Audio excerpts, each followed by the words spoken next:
December 20th, 1943. 25,000 feet above the frozen landscape of northern Germany. A lone German fighter pilot, an ace with dozens of kills to his name, closes in on a helpless, crippled American bomber.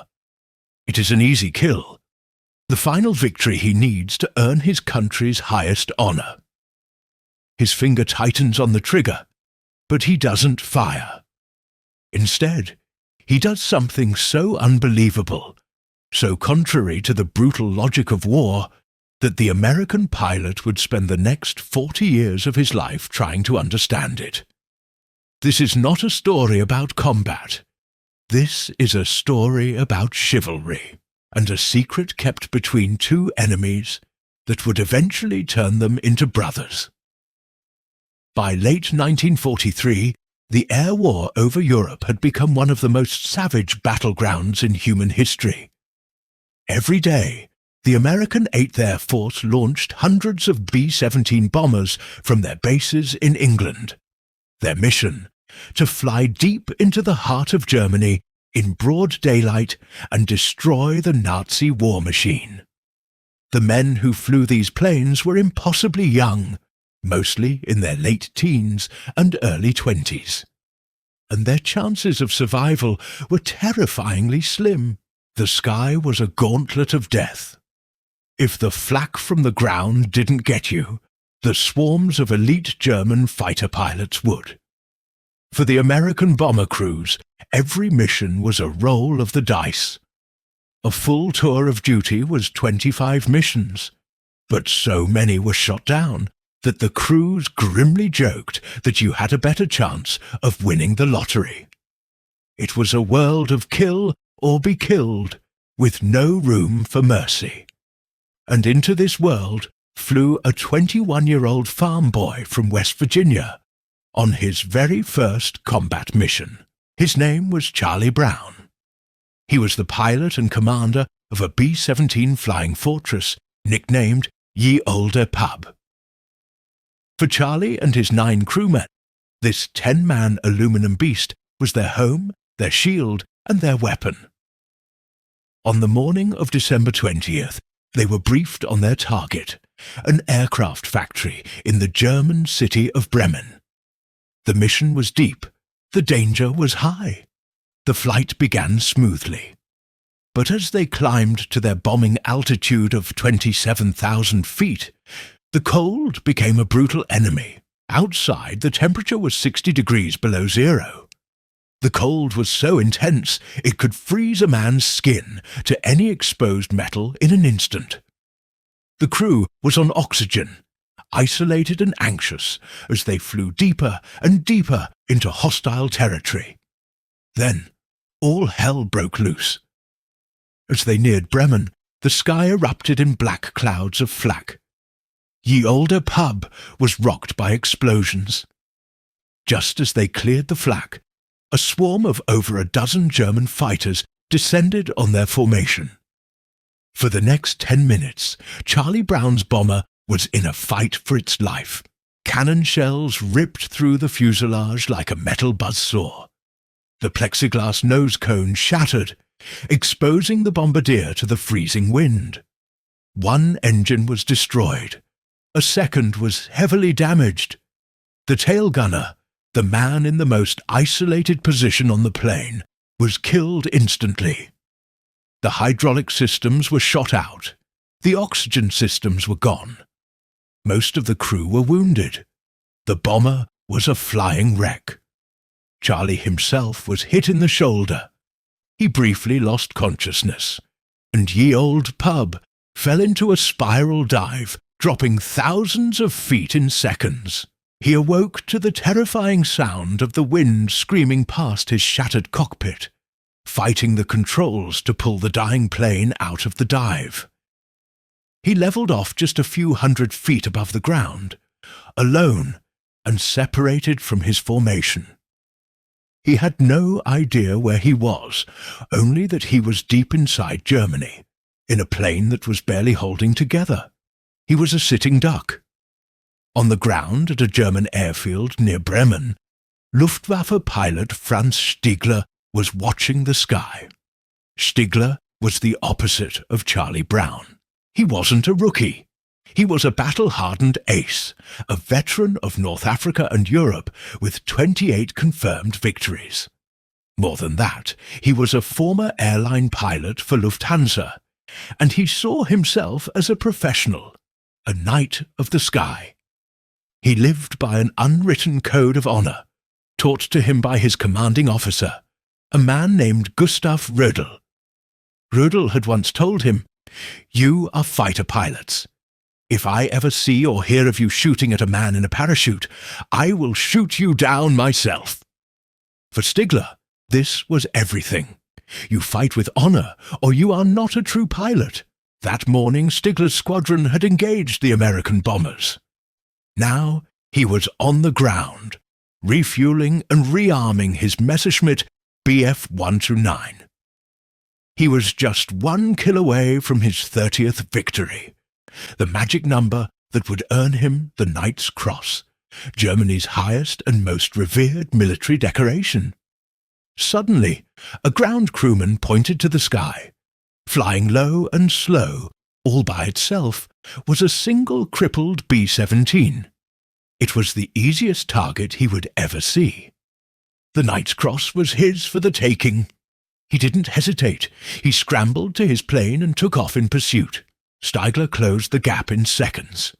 His powerful Bf 109 was a shark, and the B-17 was a bleeding whale. He flew behind the bomber, lining it up in his gun sight. His thumb moved to the firing button, but then he hesitated. Something was wrong. The bomber wasn't firing back at him. Its tail guns were silent, pointing limply at the sky. He eased his fighter closer, a dangerous move that exposed him to the bomber's other guns. But still, no one fired. He pulled up alongside the fuselage and stared in disbelief. The skin of the plane was shredded, ripped open to the elements. He could see the terrified, wounded crewmen inside, huddled together, trying to save their friends. This wasn't a war machine anymore. He described it later as a flying coffin. In that moment, the words of his commander echoed in his mind. To shoot down this defenseless wreck would not be a victory. It would be murder. He could not do it. His Knight's Cross wasn't worth it. His honor was not for sale.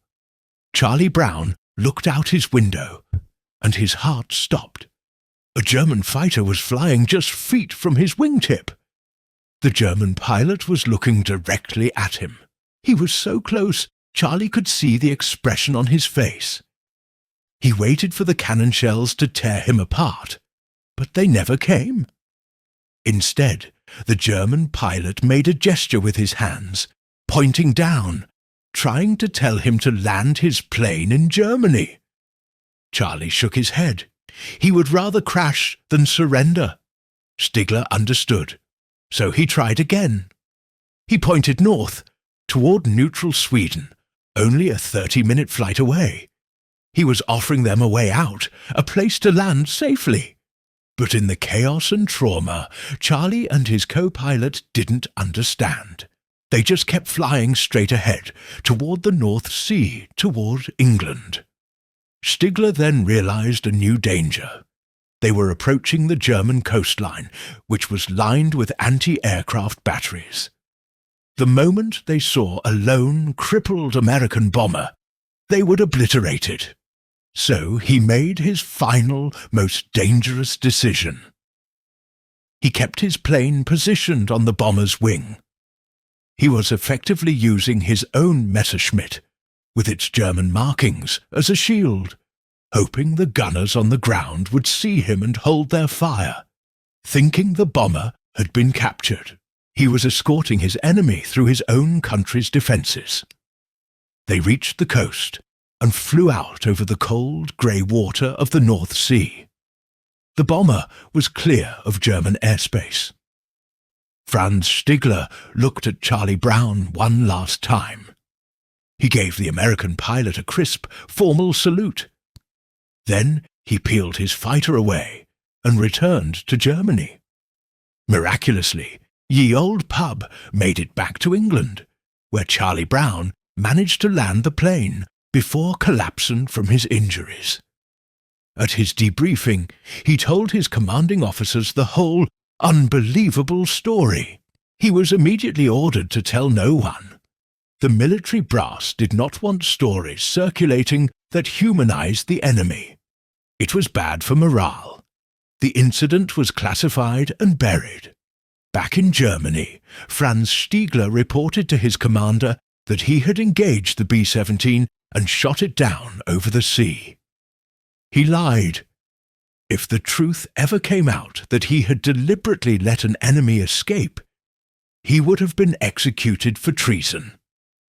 The secret was now locked away on both sides of the war. The war ended. Life went on. But for 40 years, Charlie Brown was haunted. Who was that German pilot? Why did he save them? As an old man, he decided he had to find him. He began a massive, desperate search, writing letters to aviation associations and magazines all over the world, sharing the story of that day, hoping someone, somewhere, would know the pilot. For years, he found nothing. Then, in 1990, a small aviation newsletter published Charlie's letter. In Vancouver, Canada, a retired businessman named Franz Stigler read the letter, and the past came flooding back. He knew the story. He was the story. He wrote a simple letter back to Charlie Brown. It said, "I was the one." A phone call was arranged. Soon after, they met in person. The two old men, who had met as enemies in a sky full of death, now stood face to face in a hotel lobby in peace. They embraced like brothers. It was there that Franz finally explained the code of honor, the words of his commander, and the sight of the broken plane that made him choose chivalry over victory. Charlie Brown finally had his answer. Franz Stigler and Charlie Brown remained the closest of friends for the rest of their lives, speaking on the phone every week. They had shared a secret that no one else could possibly understand. A secret born in a moment of unimaginable violence that became an ember of humanity, glowing brightly for all to see. A testament to the fact that even in the darkest of times, our shared humanity can be a light that guides us home.